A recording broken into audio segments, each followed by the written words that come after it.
एक जंगल में एक पेड़ पर सुनहरी चिड़िया रहती थी। वो बहुत ही सुंदर थी और मधुर गीत गाया करती थी। वो रोज दिन में एक बार अपने मुंह से 3 या 4 सुनहरे मोती देती थी। एक दिन एक चिड़ी मार उधर आया। उसने उसे गीत गाते देखा और सोने के मोती देते हुए देखा तो वह चौंक गया और उसने सोचा, इसको अगर मैं पकड़कर ले जाऊं और मेरे घर पर रखूं, इससे रोज मोती मिले तो मैं धनवान हो जाऊंगा। यह सोचकर उसने जाल बिछाया और उसके अंदर चावल डाले। चिड़िया चावल चुगने जाल में गई और फंस गई। चिड़िया को लेकर चिड़ी मार अपने घर चला गया और पिंजरे में डाल दिया। अब चिड़िया रोज गीत गाती और थोड़े से मोती देती। चिड़ी मार धीरे धीरे अमीर होने लग गया और वो बहुत अमीर हो गया। उसके पास धन तो बहुत था परंतु इज्जत नहीं थी, क्योंकि बाकी लोग आज भी उसे चिड़ी मार के नाम से ही बुलाते थे।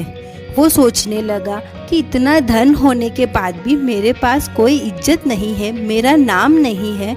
इसलिए उसने वो चिड़ी राजा को उपहार में देने की सोची। उसने बाहर जाकर एक सोने का पिंजरा खरीदा और चिड़िया को सोने के पिंजरे में डाला और राजा के पास जाकर बोला कि महाराज, ये चिड़िया बहुत मधुर गीत गाती है और दिन में एक बार अपने मुंह से 3-4 सोने के मोती देती है। मैं आपको उपहार में ये देना चाहता हूँ। राजा बहुत खुश हुआ और उसे राजमहल में ऊंचे पद पर रख लिया। राजा ने वह चिड़िया अपनी रानी को भेंट कर दी। रानी ये देख नहीं पाई कि किसी मासूम सी चिड़िया को ऐसे कैद करके रखा जाए। रानी का दिल बहुत बड़ा और साफ था। रानी ने खिड़की में जाके उस चिड़िया को पिंजरे से आज़ाद कर दिया।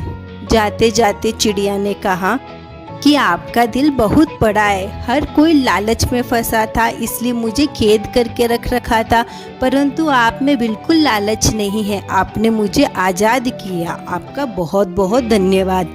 ऐसा कहकर चिड़िया चली गई और रानी ने उस सोने के पिंजरे को सुनार को देकर अपने लिए सोने के कंगन बनवा लिए। चिड़िया रोज रानी का गुणगान करती और जब भी मोती देने का समय आता वह रानी के राजमहल में आकर 2-3 मोती देकर चली जाती थी। चिड़िया और रानी बहुत अच्छे मित्र बन गए थे। इस कहानी से हमें ये शिक्षा मिलती है कि हमें कभी भी अपने स्वार्थ और अपने लालच के लिए दूसरों को परेशान नहीं करना चाहिए। Thank you. लाइक कर दो, सब्सक्राइब कर दो।